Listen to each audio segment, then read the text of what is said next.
మహబూబాబాద్ జిల్లాలో కాంగ్రెస్ మార్క్ రాజకీయంతో గార్ల శ్రీ వేట వెంకటేశ్వర స్వామి ధ్వజస్తంభం పునఃప్రతిష్ఠ కార్యక్రమంపై నీలినీడలు కమ్ముకున్నాయి. ప్రోటోకాల్ కు సాకుగా చూపి దేవాలయ ధ్వజస్తంభ ప్రతిష్టాపనకు అడ్డుకున్నారు కాంగ్రెస్ నేతల ఒత్తిడితో దాతలు ఆలయ అర్చకులు డైలమాలో పడ్డారు. ధ్వజస్తంభ ప్రతిష్టాపనను అడ్డుకోవద్దంటూ పెద్దలు గ్రామ ప్రజలు వేడుకున్నా ఫలితం లేకుండా పోయింది. ఈ నెల 28న జరగాల్సిన శ్రీ వేట వెంకటేశ్వర స్వామి దేవాలయంలో ధ్వజస్తంభ పునఃప్రతిష్ఠ కార్యక్రమం జరగాల్సి ఉంది. మరొక ముహూర్తం లేకపోవడంతో తర్జన భర్జన పడుతున్నారు ఆలయ అధికారులు.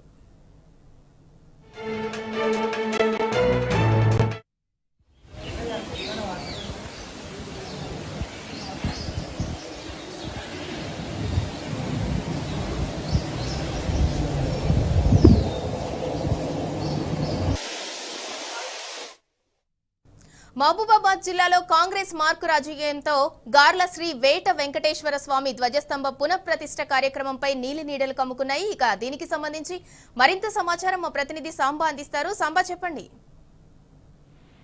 మహబూబాబాద్ జిల్లా గార్ల మండల కేంద్రంలో ఉన్నటువంటి మర్రిగూడెం శ్రీ వేట వెంకటేశ్వర స్వామి దేవస్థానం ఆలయంలో కొద్ది రోజుల క్రితం ధ్వజస్తంభం కూలిపోవడం జరిగింది. దీన్ని చేయాలనేటువంటి ఆలోచనతోని సంకల్పం తీసుకున్నటువంటి ఆలయ పండితులు అట్లాగే ఆలయ అర్చకులు కలిసి దేవాలయంలో పునఃప్రతిష్ఠ చేయాలా ధ్వజస్తంభం అనుకునేటువంటి కార్యక్రమానికి శ్రీకారం చుట్టారు. ఈ నేపథ్యంలోనే దాతల సాయంతో దేవాలయంలో మళ్లీ ధ్వజస్తంభాన్ని పునఃప్రతిష్ఠ చేయించాలనేటువంటి దాంతో ఆలయ అర్చకులు అట్లాగే ఆగమ శాస్త్ర పండితులు నిర్వహించేటువంటి ముహూర్తం ప్రకారం ఈ నెల 28వ తేదీన బుధవారం ఉదయం 11 గంటల సమయంలో ఆలయంలో ఉన్నటువంటి ధ్వజస్తంభాన్ని పునఃప్రతిష్ఠించాలనేటువంటిది సంకల్పం నిర్వహించారు. కానీ ఈ అంశంలో ప్రోటోకాల్ పాటించలేదు. స్థానిక ఎమ్మెల్యే సమాచారం ఇవ్వలేదు. ఆయన డేట్ తీసుకోలేదు. ఎమ్మెల్యే గారు చెప్పినటువంటి డేట్ తీసుకోలేదు. ఎమ్మెల్యే గారి యొక్క కన్సర్న్ తీసుకోలేదు అనేటువంటి కారణంతోని స్థానిక నేతలు ఆలయానికి సంబంధించినటువంటి నిర్వాహకుల మీద అట్లాగే ఈ ధ్వజస్తంభానికి ప్రతిష్ఠ చేస్తున్నటువంటి నిర్వాహకుల మీద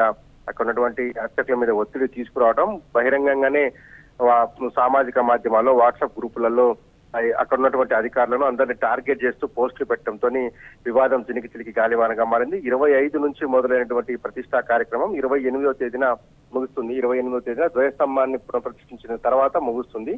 ఈ నేపథ్యంలోనే చుట్టుపక్కల గ్రామాలకు కూడా ఈ సమాచారం చేరిపోయింది. కానీ మొదట ముద్రించేటువంటి ఆహ్వాన పత్రికలో ఎంపీ, ఎమ్మెల్యే అట్లాగే మంత్రి పేరు లేదనేటువంటి సాకుగా చూపి సాక్షాత్ ఎమ్మెల్యే కోరం కనకయ్యనే ఈ కార్యక్రమం పట్ల విముఖత చూపారు. దాంతో అర్చకులు ఇతర ఆ కార్యక్రమం నిర్వహిస్తున్నటువంటి ఎన్ఆర్ఐ సొంత డబ్బులతో ఈ ప్రతిష్టా కార్యక్రమాన్ని వేరే ఒక దాత నిర్వహిస్తున్నారు. ఆ దాత విజ్ఞప్తిని కూడా లెక్క చేయనటువంటి పరిస్థితి కనిపిస్తుంది. ఆలయ పండితులు కూడా ఒక విజ్ఞప్తి చేస్తున్నారు. ఇది చిట్ట చివరి ముహూర్తం. ఈ ముహూర్తం దాటితే మళ్ళీ దాదాపు 2 నెలల ముహూర్తం లేదు. ఆగమ శాస్త్ర ప్రకారం ఇప్పుడు ఆలయంలో ధ్వజస్తంభాన్ని పునఃప్రతిష్ఠించకపోతే తర్వాత జరిగేటువంటి స్వామివారి బ్రహ్మోత్సవాలకు కూడా ఆగిపోవాల్సిన పరిస్థితి ఉంటుంది. ఆ ధ్వజస్తంభం బ్రహ్మోత్సవాలు నిర్వహించడం శాస్త్ర విరుద్ధం కాబట్టి దయచేసి సహకరించండి అని బహిరంగంగానే ఆలయ పండితులు అట్లాగే విగ్రహ ఈ ధ్వజస్తంభ ప్రతిష్టాపనకు వచ్చినటువంటి ప్రముఖులంతా కూడా వేడుకున్నప్పటికీ కూడా ఏమాత్రం కనికరం చూపలేదు. అధికారం చేతిలో ఉంది కాబట్టి ఆగమ శాస్త్రాన్ని కూడా లెక్క చేయం, వెంకటేశ్వర స్వామిని కూడా లెక్క చేయమనేటువంటి రీతిలో కాంగ్రెస్ నేతలు వ్యవహరిస్తున్నారు. తర్వాత ఈ ఇన్సిడెంట్ జరిగిన తర్వాత ఆలయ నిర్వాహకులు ఎవరైతే ఉన్నారో వారు మరొక కరపత్రాన్ని ముద్రించారు. అందులో స్థానిక ఎమ్మెల్యే కోరం కనకయ్య, ఎంపీ బలరాం నాయక్ తో పాటు మంత్రి పొంగులేటి శ్రీనివాసరెడ్డి పేరును కూడా ముద్రించి వారిని కూడా ఆహ్వానిస్తామని చెప్పినటువంటి పరిస్థితి.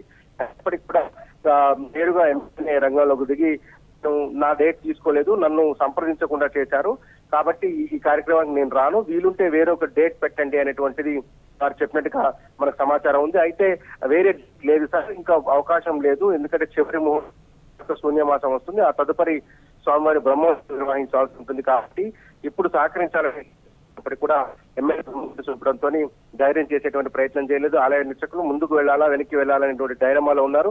ఎమ్మెల్యేను కాదని ప్రతిష్ఠ చేసే పరిస్థితి లేకపోవడంతో దీన్ని వాయిదా వేసినట్టుగా కొద్దిసేపటి క్రితం ప్రకటించారు. కానీ ఆగమ శాస్త్ర నిబంధనలకు నియమాలకు ఇది విరుద్ధంగా ఉండటం, లక్షల మంది భక్తులు వేట వెంకటేశ్వర స్వామి యొక్క చరిత్ర చాలా పెద్దగా ఉంటుంది. 100 ఏళ్ల చరిత్ర ఉన్నటువంటి దేవస్థానం అది.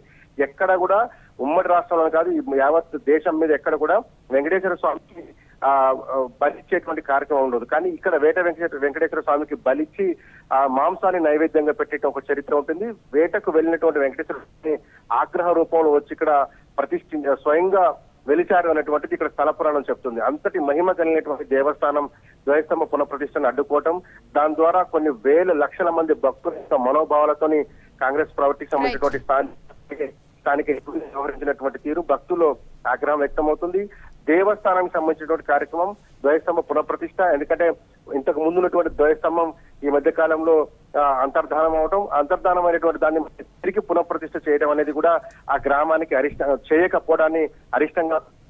ఈ నేపథ్యంలోనే వేల మైళ్ళ నుంచి వచ్చిన ఈ దంపతులు వారి సొంత డబ్బులను వెచ్చించి అట్లాగే స్థానికటువంటి ప్రజాప్రతినిధుల సాయం తీసుకొని ఆలయంలో మన ధ్వజస్తంభ ప్రతిష్టకు పూనుకుంటే దాన్ని అడ్డుకోవాలని చూడడం విమర్శకు తావిస్తుంది.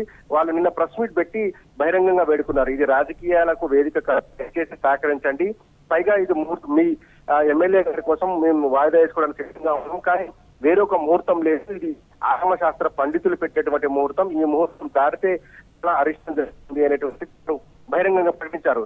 వేల మంది భక్తులు వస్తారు. వేట వెంకటేశ్వర స్వామి జాతర 3 రోజుల పాటు ఘనంగా జరుగుతూ ఉంటుంది.